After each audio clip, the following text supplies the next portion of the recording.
चर माने चलने वाले, मनुष्य, पशु, पक्षी, ये जीव चलने वाले हैं, इनको चर कहते हैं। जंगम भी कहते हैं, चेतन भी कहते हैं। दो प्रकार के जीव होते हैं, चर, अचर, अर्थात चेतन और जड़, स्थावर और जंगम। तो चर तो आप लोग जानते ही हैं, हम लोग हैं जो चलते हैं, और अचर है वृक्ष वगैरह, ये भी जीव हैं।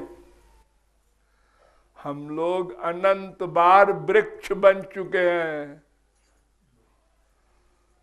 और अगर ईश्वर भक्ति न किया तो फिर वही हाल होगा। ये लापरवाही नहीं चलेगी। यहां पर तो चल जाती है, किसी के पास पैसा है, किसी के पास रूप है, किसी के पास पोस्ट है, कोई भी चीज विशेष है तो अहंकार में है, हमको किसकी परवाह है। मरने के बाद क्या होगा ये नहीं जानता बेचारा। हाँ, वो समय किस दिन आ जाए। तो श्याम सुंदर की झांकी देखकर, उनकी मुरली सुनकर, उनके शरीर की खुशबू को पाकर जो चलने वाले हैं वो स्थिर हो जाते थे। एक टक, पक्षी हो, चाहे पशु हो, चाहे गाय हो, चाहे मनुष्य हो, और जो वृक्ष वगैरह थे वो पिघलने लगते थे। उनके शरीर से पानी, पसीना निकलता था। बछड़े दूध पी रहे हैं, मुरली सुना तो दूध बाहर गिर रहा है, आंख बंद हो गई, आंखों से जल बह रहा है आनंद का। और गाय भी आंखों से पानी गिरा रही है। घास चर रही थी, चरना बंद हो गया।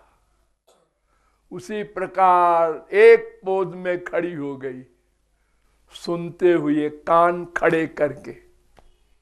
शाबाश नुतस्तनपय कबलास्मतस्थु, भागवत कहती है। तो चर अपना स्वभाव भूलकर अचर हो गया, और अचर अपना स्वभाव भूलकर चर हो गया।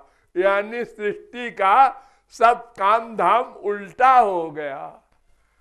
श्याम सुंदर की माधुरी अथवा मुरली आदि के द्वारा। आप लोग ये मत सोचिएगा कि उस समय अगर हम होते, यानी 5000 वर्ष पहले, तो अपना काम हो गया होता। श्याम सुंदर को देखकर, मुरली सुनकर, ऐसा नहीं है। अनंत बार देखा है आप लोगों ने, अनंत बार, करोड़ लाख बार नहीं। मुरली भी सुना है श्याम सुंदर की, लेकिन जो देखना चाहिए, जो सुनना चाहिए, वो नहीं देखा सुना। ये जो हमारी इंद्रियां हैं, आँख, कान, नासिका, रसना, त्वचा, ये 5 ज्ञानेंद्रियां हैं। इन्हीं से हम संसार का विषय ग्रहण करते हैं, लेकिन भगवान का विषय नहीं ग्रहण कर सकते, क्योंकि वो चिदानंदमय है। दिव्य हैं। उनके शब्द वही लोग सुन सकते हैं जो मायातीत उनको पहले प्राप्त कर चुके थे। वो चाहे गाय बन के हो वहां, चाहे पेड़ बनकर खड़े रहे हों ब्रज में, उनकी मुरली की ध्वनि सुनकर शंकर जी आ गए, लेकिन बगल में ही जो ग्वाल सो रहा था उसको नहीं सुनाई पड़ी। उस ग्वाल के बगल में जो उसकी बीबी सो रही थी उसने सुन लिया और उठकर चली गई, और उस ग्वाल को ये मालूम हो रहा है मेरी बीबी मेरे पास है। यानी ठाकुर जी उसकी बीबी बनकर उसके बगल में लेट गए। वो हाथ रखे है अपनी बीबी के ऊपर, है वो कहीं नहीं गई।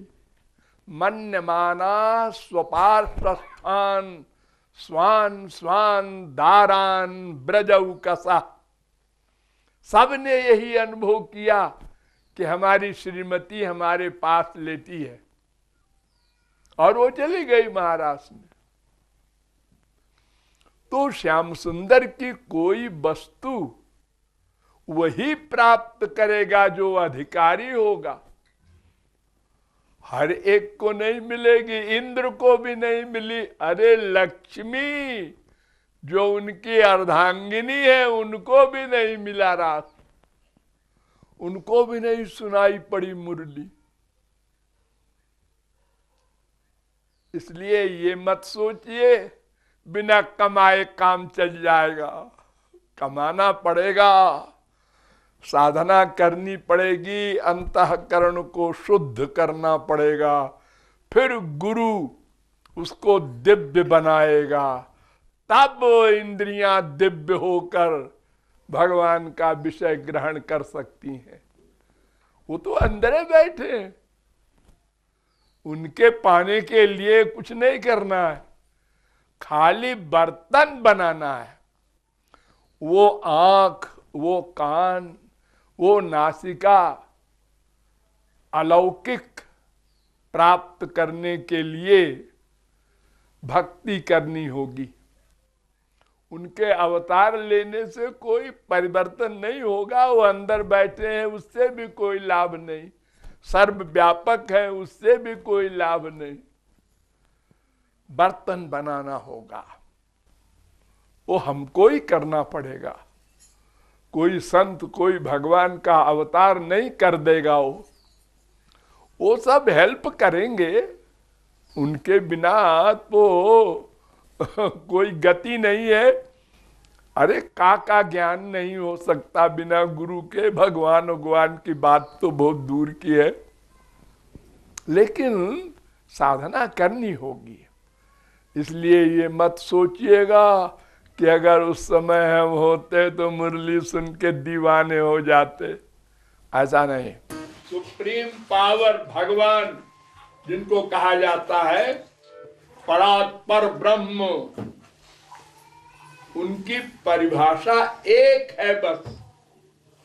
वेद में, पुराण में, सर्वत्र यतो वा इमानि भूतानि जायन्ते येन जातानि जीवन्ति यत् प्रयन्त्यभिषं विशन्ति।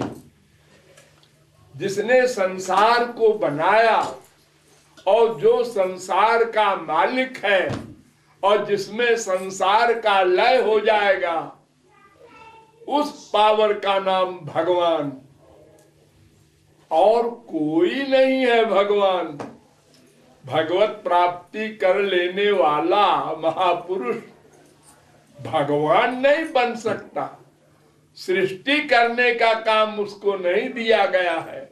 जगत व्यापार वर्जम जन्माद्यस्य यतः, वेदांत भी यही कहता है। जन्माद्यस्य यतोन्नयादितरता, भागवत भी यही कहती है। यानी सारे संसार का स्वामी केवल भगवान है, श्री कृष्ण। वो है हमारी सरकार, संसार की सरकार। और संसार के सरकार की सरकार हमारी अलबेली सरकार, वो भी उनकी उपासना करते हैं, राधा रानी की। हाँ, तो जग के सरकार की सरकार अलबेली सरकार, भानु दुलार। जग सरकार हूँ सरकार, बलिहारी